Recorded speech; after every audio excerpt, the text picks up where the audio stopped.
চাঁদপুরের মতলব উপজেলার মুক্তার হোসেনের বাবা ছিলেন ভ্যান চালক।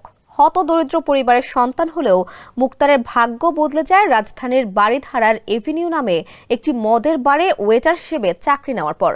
কয়েক বছরের ব্যবধানে মুক্তার নিজেই বনে যান 5টি বারের মালিক। শুধু দেশে নয়, ইউরোপ আমেরিকাতেও তার রয়েছে বিপুল সম্পদ।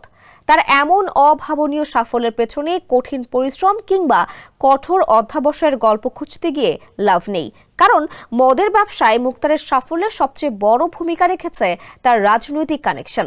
আওয়ামী লীগের প্রভাবশালী নেতা মোফাজ্জল হোসেন চৌধুরী মায়া ও পতিত সরকারের স্বরাষ্ট্রমন্ত্রী আসাদুজ্জামান খান কামালের ঘনিষ্ঠতার সুবাদে বিধি বিধানের তোয়াক্কা না করে ইচ্ছা মতো মদের ব্যবসা করেছেন মুক্তার।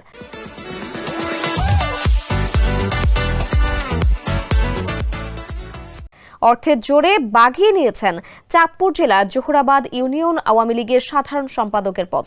অনুসন্ধানে নথিপত্র ঘেঁটে দেখা গেছে 10 বছরে বেশিরভাগ মদের বারের অনুমোদন দেওয়া হয় আওয়ামী লীগের এমপি, মন্ত্রী, নেতা ও তাদের আত্মীয় স্বজন কিংবা ঘনিষ্ঠদের নামে।